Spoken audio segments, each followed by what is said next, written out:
Good morning. कैसे हैं आप लोग। आज मिनरल न्यूट्रिशन में दूसरा लेक्चर हमारा होने जा रहा है। पिछले लेक्चर में हमने मिनरल्स की इसेंशियलिटी के बारे में, क्राइटेरिया ऑफ इसेंशियलिटी, इनके कैटेगराइजेशन, कि कोई भी मिनरल पौधे के किस काम आता है, इन सारी चीज़ों की चर्चा हमने किया था। और किस काम आता है इस आधार पर मेटल्स, जितने भी मिनरल्स हैं, इनको हमने 4 डिफरेंट कैटेगरीज में डिवाइड कर दिया था। इनमें से पहली कैटेगरी ऐसी थी, ऐसे मिनरल्स की जो कि किसी न किसी बायोमॉलिक्यूल के स्ट्रक्चरल कंपोनेंट हैं। ये दूसरा हमने आपको बताया था कि ये किसी जैसे कि एडिनोसिन ट्राइफॉस्फेट या गोनोसिन ट्राइफॉस्फेट जैसे एनर्जी डोनर जो कंपाउंड्स हैं उनका हिस्सा होते हैं। तीसरा हमने बताया था कि तमाम प्रकार के मेटल्स होते हैं जो कि एक्टिवेटर होते हैं एंजाइमों के, इन पर चर्चा किया था। और चौथी कैटेगरी बताया था मिनरल्स की कि ऐसे होते हैं जो कि डिज़ायर्ड ऑस्मोलरिटी मेंटेन करने की जिम्मेदारी उनकी प्लांट्स में होती है। तो यहाँ तक की चर्चा हो चुकी है। आज हम बात करेंगे कि जो कॉमन मिनरल्स हैं जो प्लांट्स के जीवन में जिसकी आवश्यकता है वो किस रूप में एब्जॉर्ब होते हैं और सामान्य तौर पर पौधे किस काम आते हैं। तो उन कुछ खास मिनरल्स की लिस्ट यहाँ पर बनी हुई है। इनको तो एक एक करके आप नोट कर लेंगे। सबसे पहले हम बात करेंगे नाइट्रोजन की। देखिए, इसके पहले भी हमने आपको बताया था कि मिनरल्स का जो एब्जॉर्प्शन होता है वो डायरेक्ट मिनरल के ओरिजिनल फॉर्म में नहीं होता बल्कि उसके आयनिक फॉर्म में होता है। तो यहाँ पर बोर्ड पर ऐसे मिनरल्स किस फॉर्म में, किस आयन के रूप में एब्जॉर्ब होंगे और सामान्य तौर पर जिनके बहुत खास फंक्शन है उनको हमने यहाँ मेंशन कर दिया है, बाकी पर चर्चा कर लेंगे। तो इस तरीके से अगर आप यहाँ पर देखें तो नाइट्रोजन सबसे पहला एलिमेंट जो है वो नाइट्रोजन है। Nitrogen nitrate ion, nitrite ion और अमोनियम आयन के फॉर्म में पानी से एब्जॉर्ब होता है रूट्स के द्वारा। कहाँ से? सॉयल सॉल्यूशन से ये एब्जॉर्ब होते हैं। किस रूप में एब्जॉर्ब होते हैं? Nitrogen in the form of nitrate. सबसे ज़्यादा अगर एब्जॉर्प्शन नाइट्रोजन का होता है किसी रूप में तो नाइट्रेट आयन होता है। इसके बाद कौन होता है? नाइट्राइट आयन होता है और अमोनियम आयन होते हैं। तो इनका एब्जॉर्प्शन प्लांट्स अपनी जड़ों के द्वारा सॉयल सॉल्यूशन से कर लेते हैं।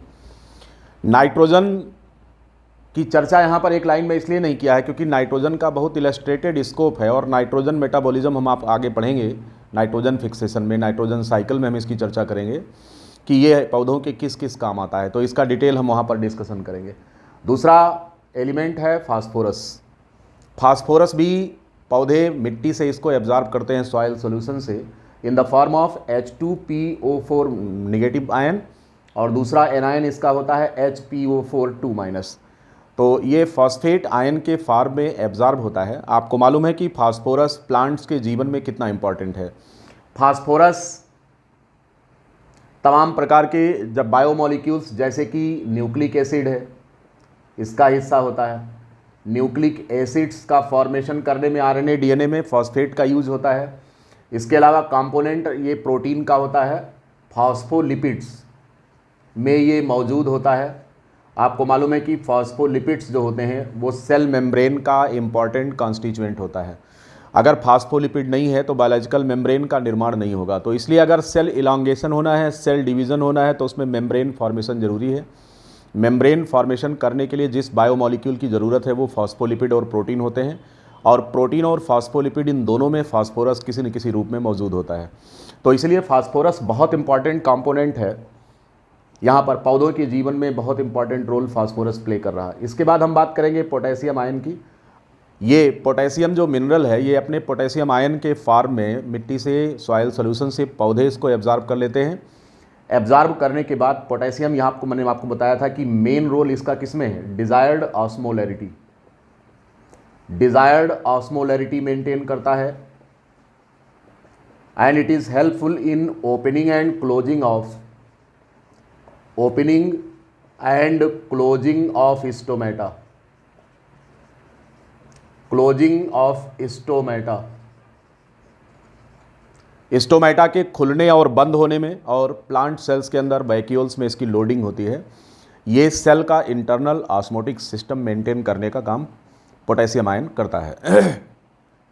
इसके बाद नंबर है कैल्शियम का। अगर आप देखें यहाँ पर कैल्शियम आयन, कैल्शियम जो होता है वो कैल्शियम आयंस के फॉर्म में, Ca++ आयंस के फॉर्म में मिट्टी से एब्जॉर्ब होता है, राइट।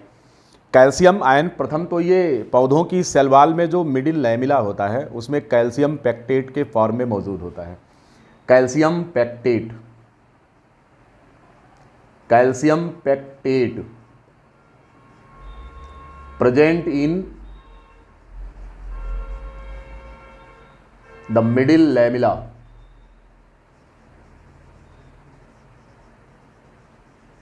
ये मिडिल लैमेला में मौजूद है, helps in the formation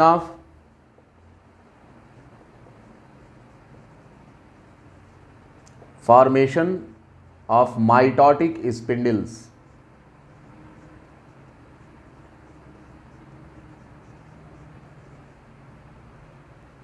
in cell division.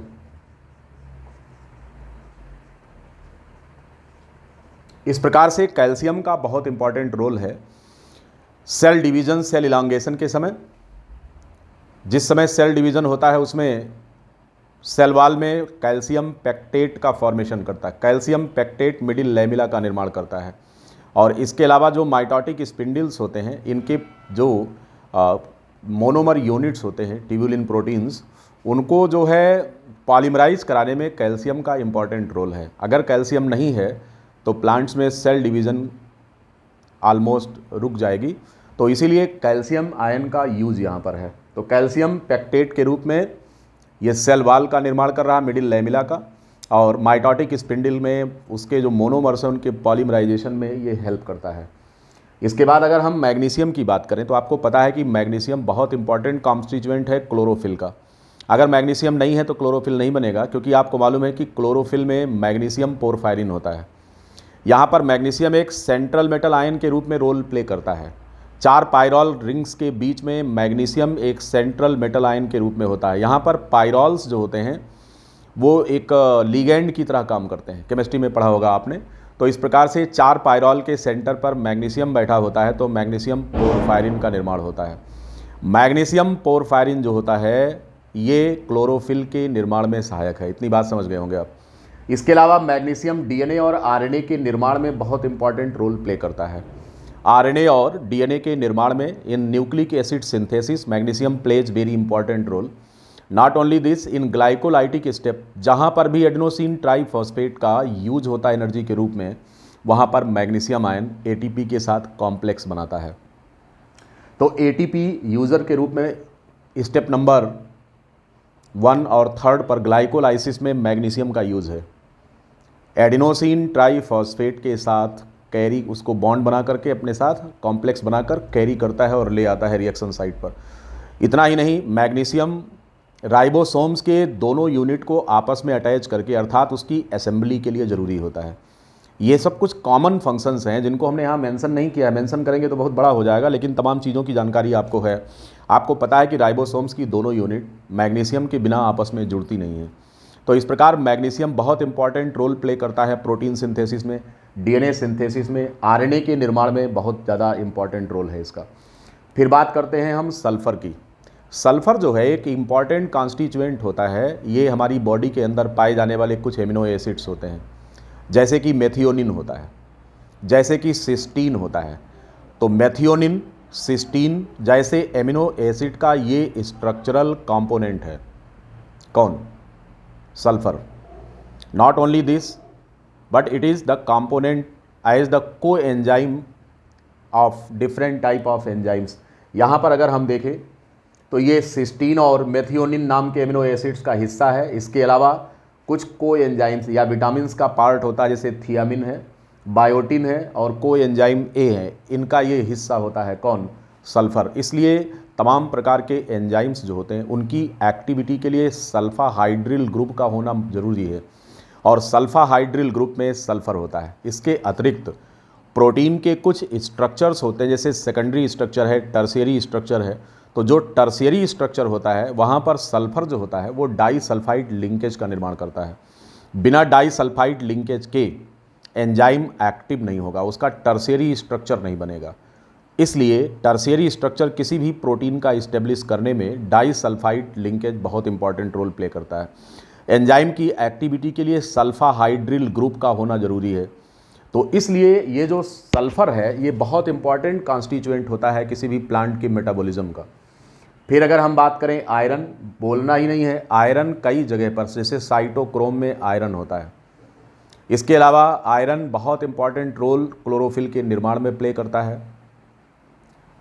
Iron electron transport system में इलेक्ट्रॉन कैरियर के रूप में जो है इम्पॉर्टेंट रोल प्ले करता है। तो इसलिए प्लांट्स की बॉडी में आयरन का बहुत महत्वपूर्ण रोल है। फिर बात करेंगे मैग्नीज का। यहाँ पर मैग्नीज की अगर हम बात करें तो ये Mn++ के फॉर्म में ये एब्जॉर्ब होता है और हम आपको फोटोसिंथेसिस में पढ़ाएंगे जो फोटोलाइसिस ऑफ वाटर है। फोटो सिस्टम सेकंड में वाटर की स्प्लिटिंग होती है इन प्रेजेंस ऑफ सनलाइट, जिसको हम फोटोलाइसिस ऑफ वाटर कहते हैं। तो फोटोलाइसिस ऑफ वाटर के लिए ज़रूरी है कौन? मैग्नीज ज़रूरी है। इसलिए यहाँ पर हम लिख दे रहे हैं requires for the photolysis of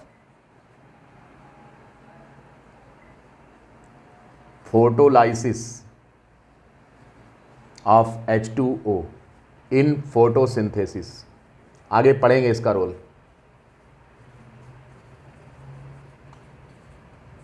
ये रोल है मैग्नीज का। मैग्नीज और क्लोराइड आयन ये दोनों होते हैं जो कि वाटर स्प्लिटिंग के दौरान ज़रूरी होते हैं। जब फोटोसिंथेसिस में फोटो सिस्टम सेकंड में पानी की स्प्लिटिंग हो रही होती है उस समय ये मैग्नीज आयंस जो होते हैं और क्लोराइड आयन दोनों फोटोलाइसिस की क्रिया को अंजाम देते हैं। आगे पढ़ेंगे ये फोटोलाइसिस ऑफ वाटर का रोल क्या होता है फोटोसिंथेसिस में। नेक्स्ट आप देखेंगे जिंक। जी हाँ, ये बहुत इंपॉर्टेंट मिनरल है। जिंक की ज़रूरत एनिमल्स को भी है और प्लांट्स को भी, दोनों को है। पौधों में अगर जिंक की कमी होती है तो पत्तियां पीली पड़ जाती हैं, क्लोरोफिल का निर्माण प्रॉपरली नहीं होता है। इसके अलावा ये मेटल एक्टिवेटर होता है। किसका किसका मेटल एक्टिवेटर होता है? एंजाइमों का, जिनमें से एक कार्बोक्सिलेज एंजाइम है। जो कार्बोक्सिलेज एंजाइम्स होते हैं वो बिना जिंक के एक्टिव नहीं होते हैं। दूसरा एंजाइम होता है alcohol dehydrogenase. Alcohol dehydrogenase enzyme का मेटल एक्टिवेटर जिंक होता है। Not only this, it is also required for the synthesis of auxin, जो कि एक प्लांट ग्रोथ रेगुलेटर होता है, प्लांट ग्रोथ प्रमोटर होता है। ऑक्सिन एक प्रकार का प्लांट हार्मोन है और इसके निर्माण में जिंक का बहुत इंपॉर्टेंट रोल है। तो इस तरीके से जिंक जो होता है वो Zn++ आयन के फॉर्म में एब्जॉर्ब होता है पौधों के द्वारा। इसके बाद बात करेंगे हम कॉपर की। It is absorb in the form of Cu++ ions. किस रूप में एब्जॉर्ब होता है? कॉपर आयन के फॉर्म में एब्जॉर्ब होता है। और कॉपर आयंस जो होते हैं प्लांट में साइटोक्रोम का स्ट्रक्चरल कंपोनेंट होते हैं। ये प्लांट्स में जो साइटोक्रोम, प्लांट और एनिमल दोनों की बात कर रहा हूँ, उनमें जो साइटोक्रोम पिगमेंट होता है उसमें कॉपर एक इम्पॉर्टेंट कॉन्स्टिट्यूएंट के रूप में होता है। Cytochrome c oxidase, cytochrome c जो होता है इसमें कॉपर यहाँ पर मौजूद होता है। तमाम ऐसे साइटोक्रोम्स होते हैं जिनमें आयरन होता है, परंतु साइटोक्रोम सी जो है उसमें कॉपर होता है। तो कॉपर एक इंपॉर्टेंट रोल यहाँ पर प्ले कर रहा है। इसके बाद बात करते हैं हम बोरान की। ये बोरेट और मेटाबोरेट आयंस के फॉर्म में एब्जॉर्ब होता है। ये बोरेट है and this one is the metaborate. और ये जो होते हैं पोलन जर्मिनेशन के लिए, जिस समय फर्टिलाइजेशन होता है तो पोलिनेशन के बाद जब पोलन ग्रेन स्टिग्मा पर लैंड करते हैं तो वहाँ पर पोलन ग्रेन के जर्मिनेशन में ये हेल्प करेगा, सीड फॉर्मेशन में हेल्प करता है, फ्लावरिंग में मदद करता है और ये सेल इलॉन्गेशन में मदद करता है। कोशिका के विभाजन में, सेल की साइज बढ़ाने में ये बहुत इंपॉर्टेंट रोल प्ले करता है। इसके बाद अगर हम बात करें मॉलिब्डेनम की, तो मॉलिब्डेनम यहाँ पर आपको पता है नाइट्रोजन मेटाबॉलिज्म में आगे हम पढ़ाएंगे कि नाइट्रोजिनेज और नाइट्रेट रिडक्टेज नाम के दो एंजाइम हैं जो नाइट्रोजन फिक्सेशन में रोल प्ले करते हैं। इन दोनों एंजाइमों का मेटल एक्टिवेटर होता है कौन? Molybdenum. Here the molybdenum is acting as the metal activator for certain kind of enzymes। और इन एंजाइमों का रोल क्या है कि वो नाइट्रोजन फिक्सेशन में हेल्प करते हैं। ये नाइट्रोजन फिक्सिंग एंजाइम्स जो होते हैं इनका नाम है नाइट्रोजिनेज एंड नाइट्रेट रिडक्टेज। जिनका मेटल एक्टिवेटर कौन होता है? तो बोलेंगे कि इनका मेटल एक्टिवेटर मॉलिब्डेनम होता है। इसी प्रकार से क्लोरीन जो होता है ये बहुत इंपॉर्टेंट रोल प्ले करता है फोटोलाइसिस ऑफ वाटर में, अभी हमने आपको बोला था। तो इस तरीके से ये जो कुछ खास मिनरल्स हैं जो पौधों के जीवन में, उनकी मेटाबॉलिज्म में, उनकी ग्रोथ में, उनमें फ्लावरिंग कराने में या फिर और कुछ महत्वपूर्ण स्टेप्स में रोल प्ले करते हैं, जो कि हमने एक ब्रीफिंग यहाँ पर कर दिया है कि ये क्या क्या हैं और किस रूप में एब्जॉर्ब होते हैं। पहली जानकारी हमने दिया है कि अगर ये आयन के फॉर्म में एब्जॉर्ब हो रहे हैं तो इनके आयन्स कौन कौन से हैं और फिर इनका इंपॉर्टेंट रोल प्लांट के जीवन में किस प्रकार का है। ये सारी बातें आप जान गए। अब पता है कि अगर कोई भी मिनरल आवश्यक है पौधे के जीवन के लिए, तो अगर इसकी कमी हो जाएगी, सपोज दैट कि इसकी डेफिशिएंसी पैदा हो जाए, तो निश्चित रूप से किसी भी मिनरल की अगर डेफिशिएंसी पैदा होती है तो निश्चित रूप से कहीं ना कहीं उससे फिर एक विशेष प्रकार की एबनॉर्मेलिटी उस पौधे के जीवन में दिखेगी, जिसको हम बीमारी कहेंगे, डिसऑर्डर कहेंगे। और इन डिसऑर्डर्स के सिम्टम्स होते हैं। मतलब ये हो गया कि जिस भी मिनरल की डेफिशिएंसी होगी उसका करेक्टरिस्टिक सिम्टम उस पौधे के शरीर में दिखाई देगा आपको। इसमें से मोस्ट कॉमन जो सिम्टम होता है वो क्लोरोसिस होता है। क्वेश्चन अक्सर पूछा जाता है, तो एक नहीं बल्कि कई मिनरल्स यहाँ पर जो क्लोरोफिल के निर्माण में एक इम्पॉर्टेंट रोल प्ले कर रहे हैं, तो अगर ये मिनरल्स में इनकी डेफिशिएंसी हो जाए तो पौधों में सामान्य तौर पर ये बीमारी हो जाएगी, जिसको हम क्लोरोसिस कहते हैं। क्लोरोसिस में पत्तियां पीली पड़ जाती हैं। एक तो पत्ती ओवरऑल पीली पड़ती है, और कुछ में क्या होता है, वेन्स की मार्जिन पर क्लियरिंग होती है। तो इस प्रकार से जो है इंटरवेनल क्लोरोसिस होती है।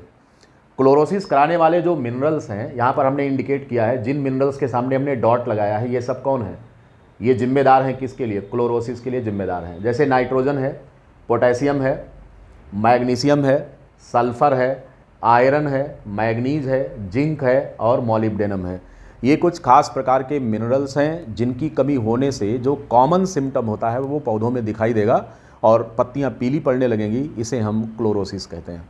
अगर क्लोरोफिल का निर्माण होना बंद हो, क्लोरोसिस कहलाएगा ये, पत्तियां पीली पड़ जाएंगी। आपको मालूम है कि एक प्रकार का ये लीथल केस बनेगा। अगर सभी पत्तियों में क्लोरोफिल ना हो तो पौधा फोटोसिंथेसिस नहीं कर पाएगा, और अगर ये फोटोसिंथेसिस नहीं कर पाएगा तो ऐसी कंडीशन में फिर क्या होगा, अगर फोटोसिंथेसिस नहीं हो रही है तो फिर प्लांट का जीवन ही बेकार, फिर तो फिर एनिमल भी नहीं रहेगा। तो इसलिए ये मिनरल्स बहुत इंपॉर्टेंट हैं। इसके अलावा ये मिनरल्स फ्लावरिंग के लिए जिम्मेदार हैं। अगर नहीं है तो डिले हो जाएगी फ्लावरिंग में, या पत्तियों में सेनेसेंस जल्दी स्टार्ट हो जाएगा, नेक्रोसिस स्टार्ट हो जाएगी। कापर की वजह से अगर उसकी डेफिशिएंसी है तो डाईबैक डिसऑर्डर हो जाता है। कापर की वजह से डाईबैक डिसऑर्डर होता है। तो जब भी आप किताब उठाइए उसमें आप देखेंगे कि कुछ मिनरल्स की एक लिस्ट है, केवल मेरे बताने से ही नहीं, एक कंप्लीट लिस्ट आप बना लीजिए कि किस मिनरल की कमी से क्या हो रहा है। हमने एक ब्रीफिंग यहाँ पर कर दिया है मिनरल्स के बारे में। अब बात करेंगे यहाँ पर कि क्रिटिकल कंसंट्रेशन क्या होता है। किसी भी मिनरल की एक निश्चित मात्रा पौधे के जीवन में बहुत इंपॉर्टेंट होती है। अगर उस निश्चित मात्रा से पौधे में उस मिनरल की कमी है, जितना चाहिए उससे अगर कमी है, तो ये एक बीमारी, अपने करेक्टरिस्टिक डिसीज़ वहाँ पर अपीयर कराना शुरू कर देगा, और हम इस कंसंट्रेशन को क्या नाम देते हैं, इसको क्रिटिकल कंसंट्रेशन कहते हैं। तो how can the critical concentration be defined here. ये मिटा रहे हैं, आपने नोट कर लिया होगा ये सारा। 2 मिनट समय है, अगर आप चाहें तो कंप्लीट कर लीजिए इसको। You can complete this in 2 minutes.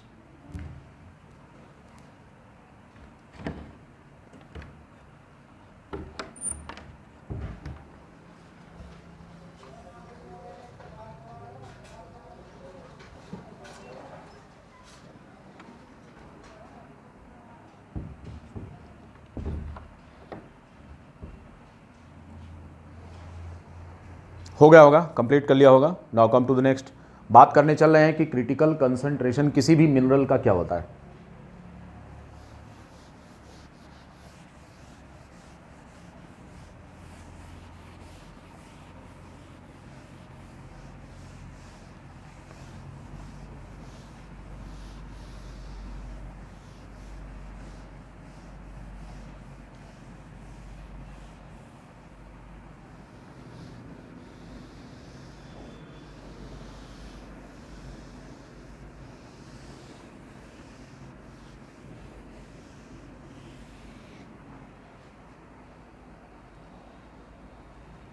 Critical concentration,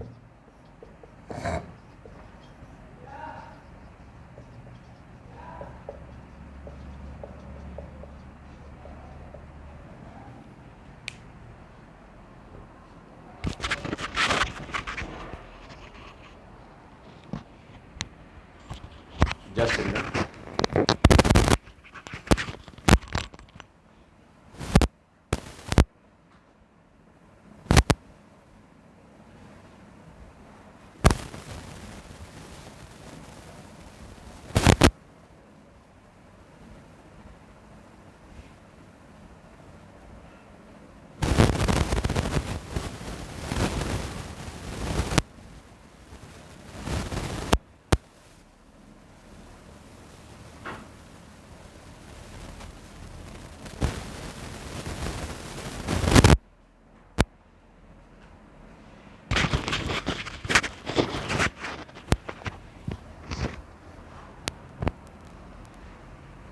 Now welcome back.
Welcome back. Sorry for disturbance, कुछ काम चल रहा नीचे, वो आ जाते हैं लोग.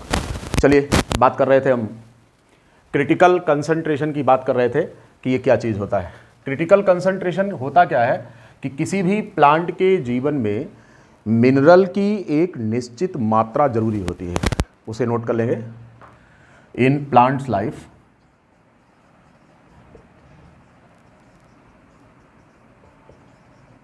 the specific mineral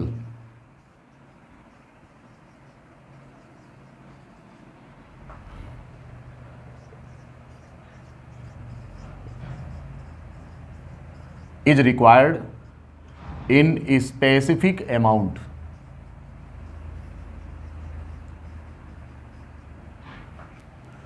if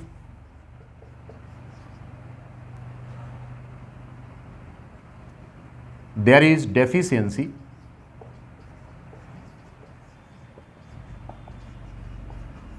of that mineral,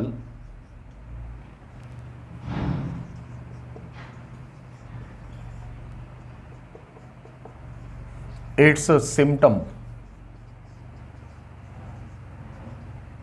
start coming. अगर किसी भी मिनरल की डेफिशिएंसी किसी प्लांट के जीवन में हो जाए तो उसका सिम्टम जो है, बीमारी का उसका सिम्टम दिखाई देने लगता है. अब क्वेश्चन ये है कि सिम्टम कब आएगा. तो एक निश्चित मात्रा से कम अगर कोई कंसंट्रेशन है किसी भी मिनरल का और बीमारी अपीयर कर जाए तो इस कंसंट्रेशन को हम क्रिटिकल कंसंट्रेशन कहते हैं. तो इसे हम डिफाइन कर देते हैं. That minimum concentration of any mineral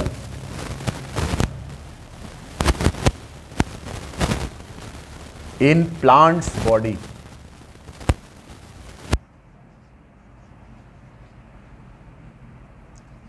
below which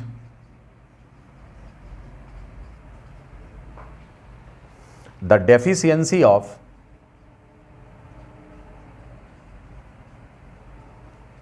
that mineral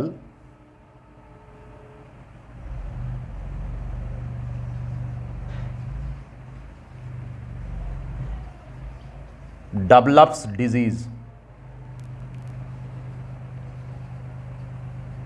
known as critical concentration.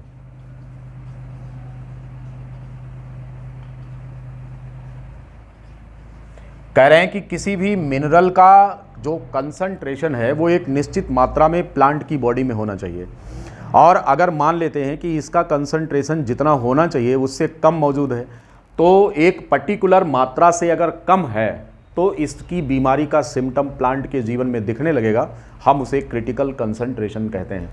तो ये अक्सर क्वेश्चन आपसे पूछा जाएगा। क्रिटिकल कंसंट्रेशन की वैल्यू अलग अलग मिनरल के लिए अलग अलग हो सकती है, इसलिए इसको याद करना आसान नहीं है और आपसे पूछा भी नहीं जाएगा। तो क्रिटिकल कंसंट्रेशन की डेफिनेशन अधिकतम पूछेंगे तो that minimum concentration below which if the mineral is present the deficiency symptom starts appearing in plant, it is known as critical concentration. यहाँ तक की बात अगर आपको समझ में आ गई हो तो अब हम एक और बात यहाँ बताने चल रहे हैं और वो है मेटल टॉक्सिसिटी। मेटल में, ये मिनरल में, न्यूट्रिशन में लास्ट जो हम डिस्कशन आपसे करने चल रहे हैं वो है मिनरल टॉक्सिसिटी। ये टॉक्सिसिटी क्या चीज़ होती है? तो कह रहे हैं कि सामान्य तौर पर अगर किसी मिनरल की कमी है, जितना मात्रा होनी चाहिए उससे अगर कम है तो हम इसको बोलते हैं क्या? इसको बोलते हैं उसकी डेफिशिएंसी। तो डेफिशिएंसी होने पर भी बीमारी होती है, और अगर कोई भी मिनरल ज़रूरत से ज़्यादा मात्रा में है तो फिर उसकी टॉक्सिसिटी रिजल्ट होती है। तो यहां पर हम बात करेंगे toxicity of minerals. If any mineral is deficient, अगर कोई भी मिनरल डेफिशिएंट है प्लांट्स की लाइफ में, इन प्लांट,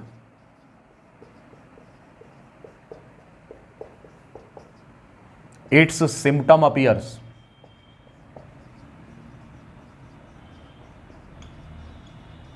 अगर कोई भी मिनरल पौधे के जीवन में एक सामान्य मात्रा से कम है तो ऐसी कंडीशन में उसकी डेफिशिएंसी अपीयर करेगी, राइट। जो डेफिशिएंसी अपीयर कर रही है वो बीमारी के सिम्टम के रूप में यहाँ पर आएगी। लेकिन कभी कभी ऐसा होता है कि जो ट्रेस एलिमेंट्स होते हैं, चूँकि उनकी मात्रा बहुत कम ज़रूरी होती है, पौधों में बहुत मिनिमम कंसंट्रेशन उनका चाहिए, लेकिन अगर किसी कारण से उनकी मात्रा ज़्यादा हो जाए, जितना चाहिए उससे ज़्यादा, और अक्सर ज़्यादा हो भी इसलिए जाती है क्योंकि ये ट्रेस में ज़रूरी होते हैं पौधे के शरीर में, लेकिन वो सामान्य से ज़्यादा हो जाते हैं। तो अगर सामान्य से ज़्यादा हो जाएंगे तो इनकी टॉक्सिसिटी रिजल्ट करेगी पौधे में, उसकी बीमारी दिखने लगेगी, उसका लक्षण दिखेगा। इस बात को आप नोट कर लेंगे। तो if any trace element, trace माने micronutrient, is present above its optimum level, its optimum level,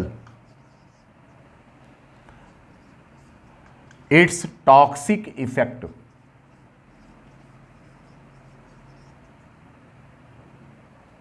is observed।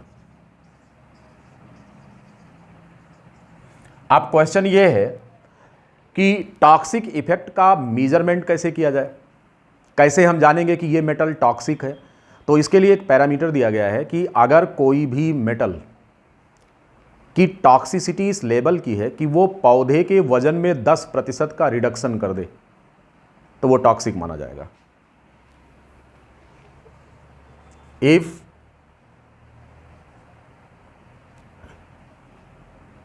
any mineral at a specific concentration reduces the weight of plant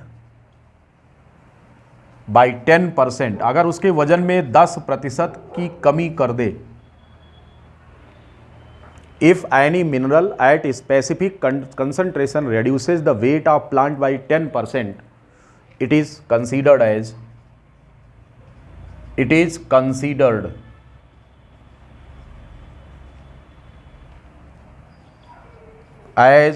toxic.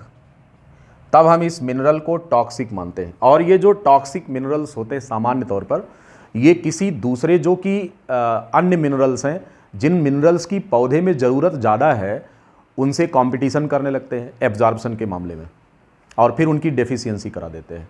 बहुत सिंपल सा example यहाँ पर हम manganese का आपको बता रहे हैं कि मैग्नीज़ एक ऐसा मिनरल है जो ट्रेस एलिमेंट होता है, पौधों में इसकी मात्रा बहुत कम चाहिए, अर्थात ये माइक्रोन्यूट्रिएंट की श्रेणी में आता है।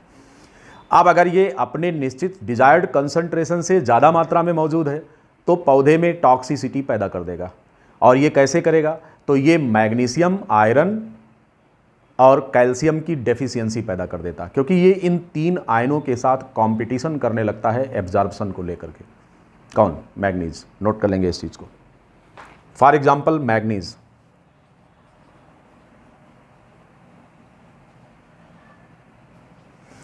Mn++ competes with Fe++, Mg++ and calcium ions in absorption.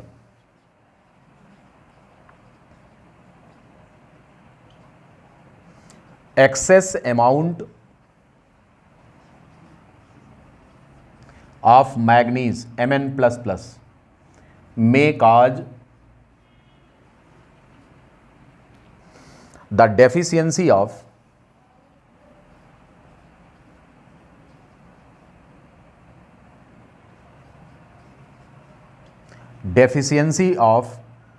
magnesium, iron and calcium ions in plant's body. अब अगर आपसे कहा जाए कि अगर मैग्नीज की टॉक्सिसिटी हो रही है तो कौन सी बीमारी हो जाएगी? तो वो बीमारियां हो जाएंगी जो मैग्नीशियम, आयरन और कैल्शियम की कमी के कारण होती हैं। उसका कारण क्या है?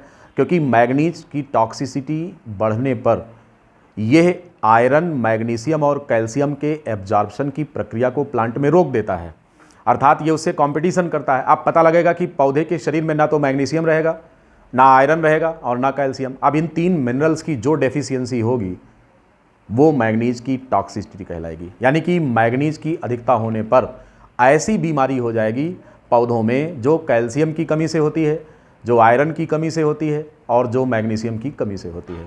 इतनी बात समझ गए होंगे आप।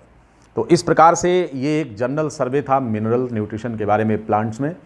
और ये भी हमें जानना है कि ये जो जनरल मिनरल्स हैं इनकी कमियों से क्या क्या चीज़ें होती हैं, इनकी ज़रूरतें क्या हैं, ये सारी बातें हमने आपको बता दिया है। अब बात करते हैं कि मिनरल का एब्जॉर्प्शन कैसे होता है। एब्जॉर्प्शन ऑफ मिनरल आयंस एक सेपरेट चैप्टर इसका होगा, हम उसमें चर्चा आपसे करेंगे मिनरल के बारे में। फिलहाल मिनरल न्यूट्रिशन पर इतना ही। अगली बात जो हम करने चल रहे हैं वो नाइट्रोजन मेटाबॉलिज्म की करने चल रहे हैं। Nitrogen metabolism in plants next हमारे लेक्चर में। Thank you.